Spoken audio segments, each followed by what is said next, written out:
Hello and welcome to Cultivated World, the channel that brings you the good stuff from the world of watches. Today we're looking at the highly coveted Rolex GMT with the iconic red and blue bezel, affectionately known as the Pepsi.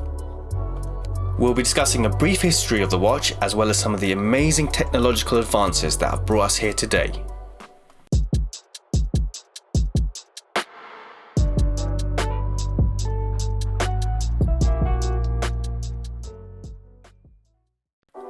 The Rolex GMT Master was first launched in 1955 and was a collaboration with Pan Am, which was the largest international air carrier at the time. The brief was to create a watch for pilots that could keep track of the time at home as well as the time in the current location, wherever that may be in the world. Pilots could then stick to their own sleep schedule, avoiding any jet lag. The GMT started life with a plexiglass bezel, which was split between blue to mark the typical hours of darkness and the red to mark the typical hours for daylight. And just like that, an icon was born.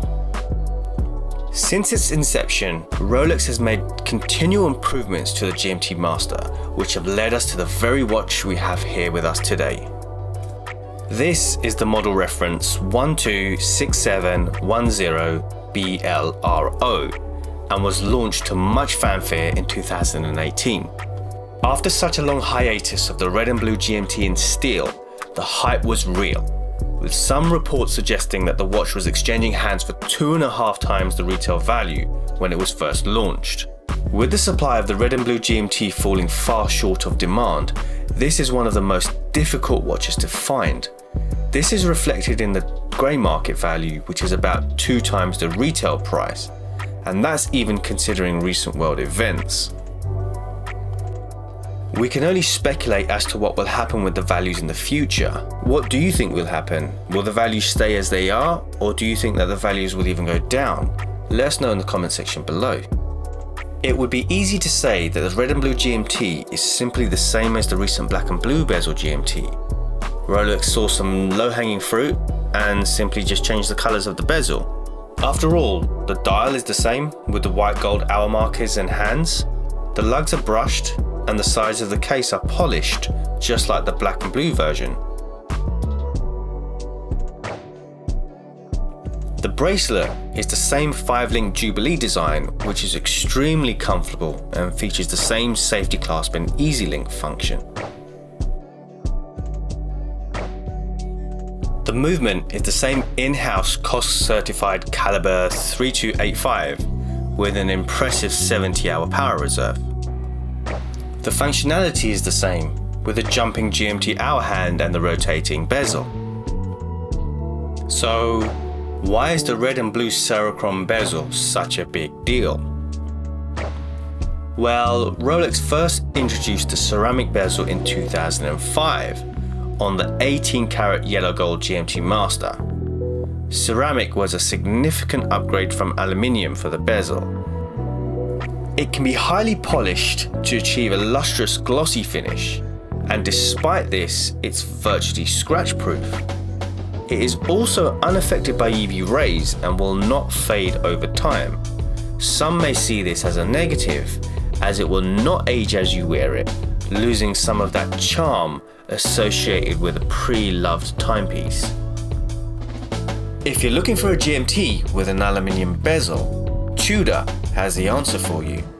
We've included the link to our Tudor GMT review in the description below, and we'll be comparing these two GMT watches in an upcoming video, so please subscribe to ensure not to miss out on that one. The next time ceramic turned up on the GMT was in 2013, and that was on the 116710 BLNR, otherwise known as the Batman. By now, Rolex was describing its exclusive patented ceramic as Cerachrom, which is derived using the first part of the word ceramic juxtaposed with the word chrom, the ancient Greek word for colour. Following on from the previous aluminium bezel GMT models, Rolex had to create a Cerachrom bezel with a seamless color transition. The idea of having 2 separate pieces in different colors simply joined together was not going to be good enough. So Rolex being Rolex created the world's first ceramic component to feature two completely different colors at the same time, black and blue. The colors blend seamlessly into one another, and the bezel is finished to the standards we all expect from Rolex. The patented process includes first creating the bezel completely in one color and then treating half of the bezel with additional chemicals which react during the sintering process to create the second color. Although Rolex had accomplished the two-tone bezel with aplomb, there awaited the next challenge, recreating the iconic red and blue bezel in Cerachrome. Bright color bezels are far more difficult to create in ceramic, let alone one with a lighter color seamlessly transitioning into a darker color. There was no easy way for Rolex to create a Cerachrome bezel which included red. Only after countless research and development, Rolex engineers determined a way to swap in a compound called alumina, which is a mineral oxide used for making synthetic rubies. The process almost sounds simple, but for a watch manufacturer that creates everything in-house, these kinds of material developments are outstanding. To date, Rolex has managed to create Cerachrome bezels in black, blue, red, green, and brown. It's a wonder where Rolex would go next. We've created some renders of the GMT Master in different colors for a bit of fun. Black with Rolex signature green looks quite cool and could be the watch to launch once the green Submariner is discontinued. Or what about the black and purple option? Considering you already have the Batman, we'd call this one the Joker. Never rub another man's rhubarb. What do you think of these color options? What colors do you think Rolex should create next? The bezel is finished off with the hour markers, which are filled with platinum for great legibility. To create this, the bezel is first entirely coated in platinum using physical vapor deposition, or PVD. Then the bezel is polished to a high shine, removing all platinum from the bezel except for the deposits within the marker recesses. Over the last 60 years plus, the Rolex GMT Master has remained true to the original. With developments in technology, each iteration of the GMT Master pushes the marker forward.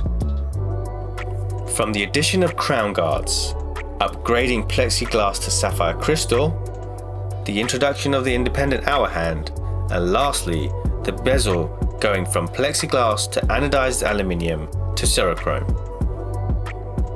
Despite the addition of all these mod cons and the clear differences between this and its older siblings, the modern interpretation has retained everything that makes it so special and is still unmistakably a Rolex GMT Master. What do you think of the Rolex Pepsi GMT in steel? Is it worthy of the hype? Or do you prefer the black and blue bezel Batman GMT? Let us know your thoughts in the comment section below. If you like watches as much as we do and want to see more watch content like this, please like and subscribe and remember to hit that bell icon.